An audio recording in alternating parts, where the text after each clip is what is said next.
नमस्कार दोस्तों। आज हम सुनेंगे मुंशी प्रेमचंद जी द्वारा लिखित कहानी धर्म संकट। तो ये कहानी शुरू करते हैं। पुरुषों और स्त्रियों में बड़ा अंतर है। तुम लोगों का हृदय शीशे की तरह कठोर होता है और हमारा हृदय नरम। वो बिना की आँच नहीं सह सकता। शीशा ठेस लगते ही टूट जाता है। नरम वस्तुओं में लचक होती है। चलो बातें न बनाओ।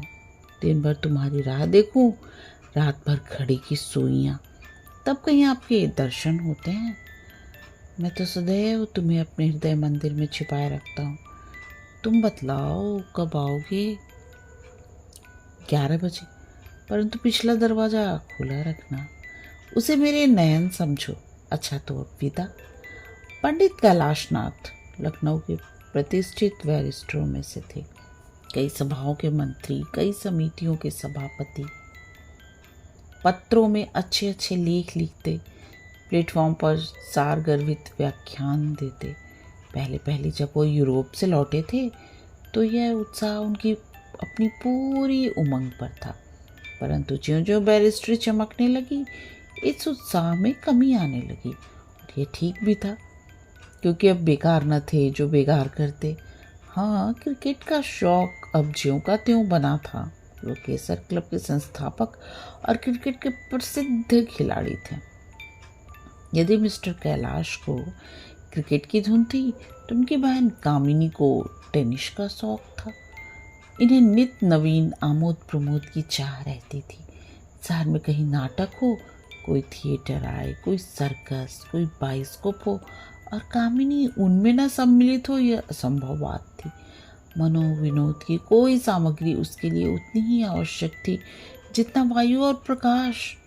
मिस्टर कैलाश पश्चिमी सभ्यता के प्रवाह में बहने वाले अपने अन्य सहयोगियों की भांति हिंदू जाति, हिंदू सभ्यता, हिंदी भाषा और हिंदुस्तान के कट्टर विरोधी थे।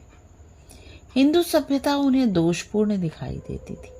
अपने विचारों को वे अपने ही तक सीमित न रखते थे, बल्कि बड़ी ही ओजस्विनी भाषा में इन विषयों पर लिखते और बोलते थे।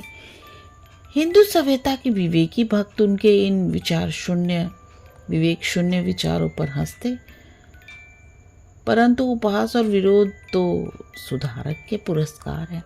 मिस्टर कैलाश उनकी कुछ परवाह न करते। वो कोरे वाक्यवीर ही न थे, कर्मवीर भी पूरे थे। कामिनी की स्वतंत्रता उनके विचारों का प्रत्यक्ष स्वरूप थी। सौभाग्यवश कामिनी के पति गोपाल नारायण भी इन्हीं विचारों में रंगे हुए थे। वे साल भर से अमेरिका में विद्या अध्ययन करते थे। कामिनी भाई और पति के उपदेशों से पूरा पूरा लाभ उठाने में कमी न करती थी। लखनऊ में अल्फ्रेड थिएटर कंपनी आई हुई थी। शहर में जहाँ देखिए उसी तमाशे की चर्चा थी। कामिनी की रातें बड़े आनंद से कटती थी। रात भर थिएटर देखती, दिन को कुछ सोती और कुछ देर वही थिएटर के गीत आलापती, सौंदर्य और प्रीति के नौ रमणीय संसार में रमण करती थी, जहाँ का दुख और क्लेश भी संसार के सुख और आनंद से बढ़कर मोहदायी है।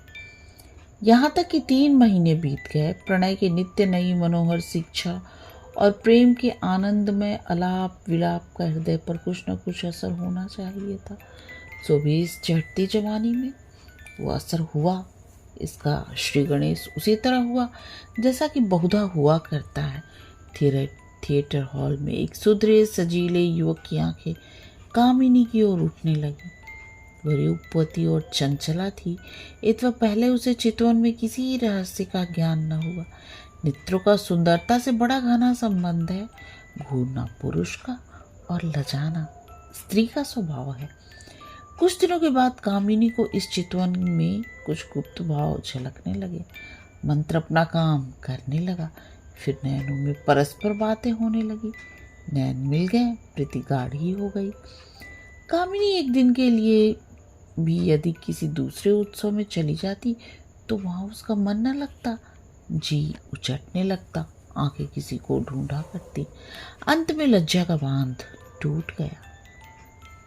हृदय के विचार स्वरूपवान हुए। मौन का ताला टूटा। प्रेमालाप होने लगा। पद्य के बाद गद्य की बारी आई और फिर दोनों मिलन मंदिर के द्वार पर आ पहुंचे। इसके पश्चात जो कुछ हुआ उसकी झलक हम पहले ही देख चुके हैं। इस नवयुग का नाम रूपचंद था। पंजाब का रहने वाला, संस्कृत का शास्त्री, हिंदी साहित्य का पूर्ण पंडित, अंग्रेजी का एमए, लखनऊ की एक बड़े लोहे के कारखाने का मैनेजर था। घर में रूपवती स्त्री, 2 प्यारे बच्चे थे। अपने साथियों में सदाचरण के लिए प्रसिद्ध था। न जवानी की उमंग, न स्वभाव का छिछोरापन। घर गृहस्थी में झगड़ा हुआ था। मालूम नहीं वो कौन सा आकर्षण था जिसने उसे इस तिलस्म में फंसा दिया, जहाँ की भूमि अग्नि और आकाश ज्वाला है, जहाँ घृणा और पाप है।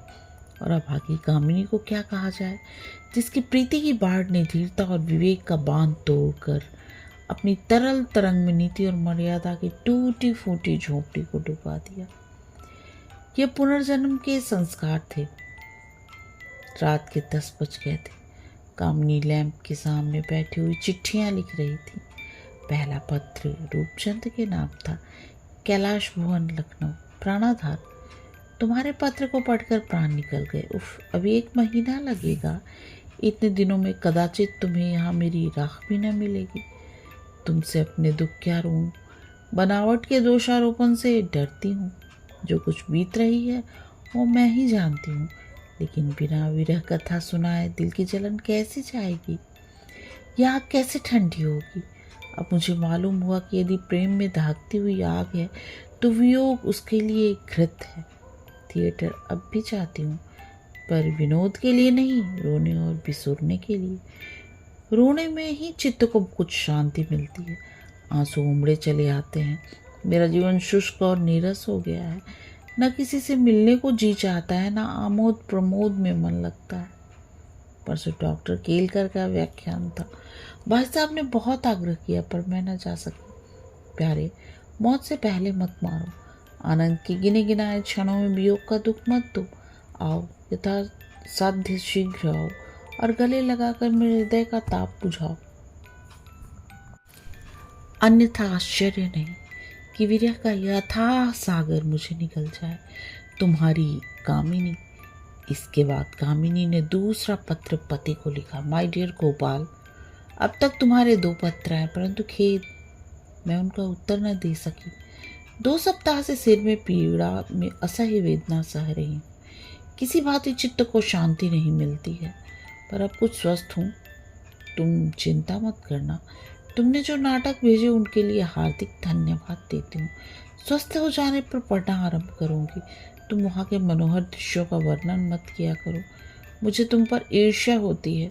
यदि मैं आग्रह करूँ तो भाई साहब वहाँ तक पहुँचा तो देंगे, परंतु इनके खर्च इतने अधिक हैं कि इनसे नियमित रूप से सहायता मिलना कठिन है, और इस समय तुम पर भार देना भी कठिन है। ईश्वर चाहेगा तो वह दिन शीघ्र देखने में आएगा जब मैं तुम्हारे साथ आनंद पूर्वक वहाँ की सैर करूँगी। मैं इस समय तुम्हें कोई कष्ट देना नहीं चाहती। आशा है तुम सकुशल होगे। तुम्हारी कामिनी। लखनऊ के सेशन जज के इजलास में बड़ी भीड़ थी। अदालत के कमरे ठसाठस भर गए थे। दिल रखने की जगह न थी। सबकी दृष्टि बड़ी उत्सुकता के साथ जज के सम्मुख खड़ी एक सुंदर लावण्यमयी मूर्ति पर लगी हुई थी। यह कामिनी थी। उसका मुंह धूमिल हो रहा था। ललाट पर श्वेत बिंदु छलक रहे थे। कमरे में घोर निस्तब्धता थी। केवल वकीलों की कानाफूसी और सैन्य कभी कभी इस निस्तब्धता को भंग कर देती थी। अदालत का हाथा आदमियों से इस तरह भर गया था कि जान पड़ता था मानो सारा शहर सिमट कर यहीं आ गया है। था भी ऐसा ही। शहर की प्राय दुकानें बंद थी, और जो एक आध खुली भी थी उन पर लड़के बैठे ताश खेल रहे थे, क्योंकि कोई ग्राहक न था। शहर से कचहरी तक आदमियों का तांता लगा हुआ था। कामिनी को निमिष मात्र देखने के लिए, उसके मुंह से एक बात सुनने के लिए इस समय प्रत्येक आदमी अपना सर्वस्व निछावर करने पर तैयार था। वे लोग जो कभी पंडित दाता दयाल शर्मा जैसे प्रभावशाली वक्ता की वक्तृता सुनने के लिए घर से बाहर नहीं निकले, वे जिन्होंने नौजवान मनचले बेटों को अल्फ्रेड थिएटर में जाने की आज्ञा नहीं दी, वे एकांत प्रिय जिन्हें वायसराय के शुभागमन तक की खबर न हुई थी, वे शांति के उपासक जो मुहर्रम की चहल पहल देखने को अपनी कुटिया से बाहर न निकलते थे, वे सभी आज गिरते पड़ते उठते बैठते कचहरी की ओर दौड़े जा रहे थे। बेचारी स्त्रियां अपने भाग्य को कोसते हुए अपनी अपनी अटारियों पर चढ़कर विवशतापूर्ण उत्सुक दृष्टि से उस तरफ ताक रही थी जिधर उनके विचार से कचहरी थी, पर उनकी गरीब आंखें निर्दय अट्टालिकाओं की दीवार से टकरा कर लौट आती थी। यह सब कुछ इसलिए हो रहा था कि आज अदालत में एक बड़ा मनोहर अद्भुत अभिनय होने वाला था, जिस पर अल्फ्रेड थिएटर के हजारों अभिनय बलिदान थे। आज एक गुप्त रहस्य खुलने वाला था जो अंधेरे में राई है पर प्रकाश में पर्वताकार हो जाता है। इस घटना के संबंध में लोग टीका टिप्पणी कर रहे थे। कोई कहता था यह असंभव है कि रूपचंद जैसे शिक्षित व्यक्ति ऐसा दूषित कर्म करे। पुलिस का यह बयान है तो हुआ करे। गवाह पुलिस के बयान का समर्थन करते हैं तो किया करे। ये पुलिस का अत्याचार है, अन्याय है। कोई कहता था भाई सत्य तो यह है कि ये रूप लावण्य, यह खंजन गंजन नयन और ये हृदय हारिणी सुंदर सलोनी छवि जो कुछ न करे वह थोड़ा है। श्रोता इन बातों को बड़े चाव से इस तरह आश्चर्यान्वित होकर मुंह बनाकर सुनते थे मानो देवावानी हो रही है। सबकी जीभ पर यही चर्चा थी। खूब नमक मिर्च लपेटा जाता था, परंतु इसमें सहानुभूति या संवेदना के लिए जरा भी स्थान न था। पंडित कैलाशनाथ का बयान खत्म हो गया और कामिनी इजलास पर पधारी। इसका बयान बहुत संक्षिप्त था। मैं अपने कमरे में रात में सो रही थी। कोई 1 बजे के करीब चोर चोर का हल्ला सुनकर मैं चौंक पड़ी और अपनी चारपाई के पास 4 आदमियों को हाथापाई करते देखा। मेरे भाई साहब अपने 2 चौकीदारों के साथ अभियुक्त को पकड़ते थे और वह जान छुड़ाकर भागना चाहता था। मैं शीघ्रता से उठकर बरामदे में निकल आई। उसके बाद मैंने चौकीदारों को अपराधी के साथ पुलिस स्टेशन की ओर आते देखा। रूपचंद्र ने कामिनी का बयान और एक ठंडी सांस ली। नेत्रों के आगे से पर्दा हट गया। कामिनी, तू ऐसी कृतज्ञ, ऐसी अन्याय, ऐसी पिशाचिनी, ऐसी दुरात्मा है। क्या तेरी वो प्रीति, वो वीर्य वेदना, वो प्रेमोद्गार सब धोखे थे? तूने कितनी बार कहा कि दृढ़ता प्रेम मंदिर की पहली सीढ़ी है। तूने कितनी बार नयनों में आंसू भरकर इसी गोद में मुंह छिपाकर मुझसे कहा कि मैं तुम्हारी हो गई, मेरी लाज अब तुम्हारे हाथ में है। परंतु हाय, आज प्रेम परीक्षा के समय तेरी वो सब बातें खोटी उतरी। तूने दगा दिया और मेरा जीवन मिट्टी में मिला दिया। रूपचंद्र तो विचार तरंगों में निमग्न था। उसके वकील ने कामिनी से जिरह करनी प्रारंभ की। वकील, क्या तुम सत्यनिष्ठा के साथ कह सकती हो कि रूपचंद्र तुम्हारे मकान पर अक्सर नहीं जाया करता था? कामिनी, मैंने कभी उसे अपने घर पर नहीं देखा। वकील, क्या तुम शपथ पूर्वक कह सकती हो कि तुम उसके पास या साथ कभी थिएटर देखने नहीं गई? कामिनी, मैंने उसे कभी नहीं देखा। वकील, क्या तुम शपथ लेकर कह सकती हो कि तुमने उसे प्रेम पत्र नहीं लिखे? शिकार के चंगुल में फंसे हुए पक्षी की तरह पत्र का नाम सुनते ही कामिनी के होश हवास उड़ गए, हाथ पैर फूल गए, मुंह न खुल सका। जज ने, वकील ने और 2 सहस्त्र आंखों ने उसकी तरफ उत्सुकता से देखा। रूपचंद्र का मुंह खिल गया। उसके हृदय में आशा का उदय हुआ। जहाँ फूल था वहाँ कांटा पैदा हुआ। मन में कहने लगा, उल्टा कामिनी, अपने सुख और अपने कपट मान प्रतिष्ठा पर मेरे परिवार की हत्या करने वाली कामिनी, तू अब भी मेरे हाथ में है। मैं अब भी तुझे इस कृतज्ञता और कपट का दंड दे सकता हूँ। तेरे पत्र, जिन्हें तूने सत्य हृदय से लिखा था या नहीं मालूम नहीं, परंतु जो मेरे हृदय के ताप को शीतल करने के लिए मोहिनी मंत्र थे, वो सब मेरे पास हैं और वह इस समय तेरा सब भेद खोल देंगे। इस क्रोध से उन्मत्त होकर रूपचंद्र ने अपने कोट के पॉकेट में हाथ डाला। जज ने, वकीलों ने और 2 सहस्त्र नेत्रों ने उसकी तरफ चातक की भांति देखा। तब कामिनी की विकल आंखें चारों ओर से हताश होकर रूपचंद्र की ओर पहुंची।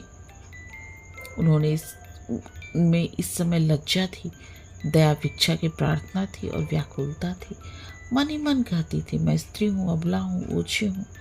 तुम पुरुष हो, बलवान हो, साहसी हो। ये तुम्हारे स्वभाव के विपरीत है। मैं कभी तुम्हारी थी और यद्यपि समय मुझे तुमसे अलग किए देता है, किंतु मेरी लाश तुम्हारे हाथ में है। तुम मेरी रक्षा करो।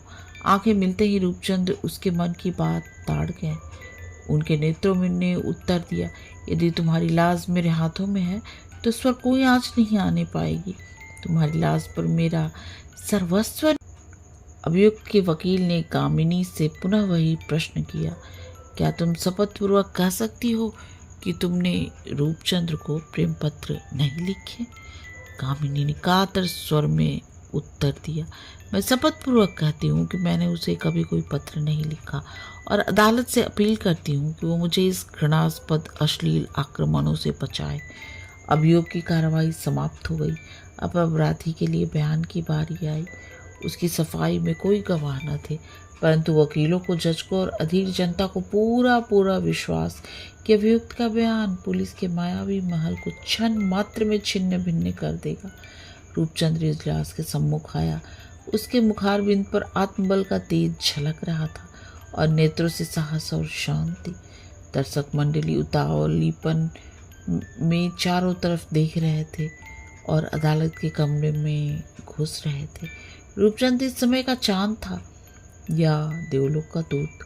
सहस्त्रों नेत्र उसकी ओर लगे थे, किंतु रूपचंद्र को कितना कौतूहल हुआ जब रूपचंद्र ने अत्यंत शांत चित्त से अपना अपराध स्वीकार कर लिया। लोग एक दूसरे का मुंह ताकने लगे। अभियुक्त का बयान समाप्त होते ही कोलाहल मच गया। सभी उसकी आलोचना प्रत्यालोचना करने लगे। सबके मुंह पर आश्चर्य था, संदेह था और निराशा थी। कामिनी की कृतज्ञता और निष्ठुरता पर धिक्कार हो रही थी। प्रत्येक मनुष्य शपथ खाने पर तैयार था कि रूपचंद्र निर्दोष है। प्रेम ने उसके मुंह पर ताला लगा दिया है। पर कुछ ऐसे ही दूसरे के दुख में प्रसन्न होने वाले स्वभाव के लोग थे जो उसके इस साहस पर हंसते और मजाक उड़ाते थे। 2 घंटे बीत गए। अदालत में पुनः एक बार शांति का राज्य हुआ। जज साहब फैसला सुनाने के लिए खड़े हुए। फैसला बहुत संक्षिप्त था। अभियुक्त जवान है, शिक्षित है और सभ्य है। ये तो आंखों का अंधा। इसे शिक्षाप्रद दंड देना आवश्यक है। अपराध स्वीकार करने से उसका दंड कम नहीं होता, अतः मैं उसे 5 वर्ष के सपरिश्रम कारावास की सजा देता हूँ। 2000 मनुष्यों ने हृदय थाम कर फैसला सुना।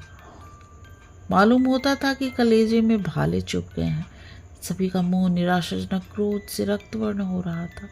ये अन्याय है, कठोरता है और बेरहमी है, परंतु रूपचंद के मुंह पर शांति विराज रही थी। कहानी समाप्त। कहानी सुनने और अपना कीमती समय देने के लिए आप सबका बहुत बहुत धन्यवाद।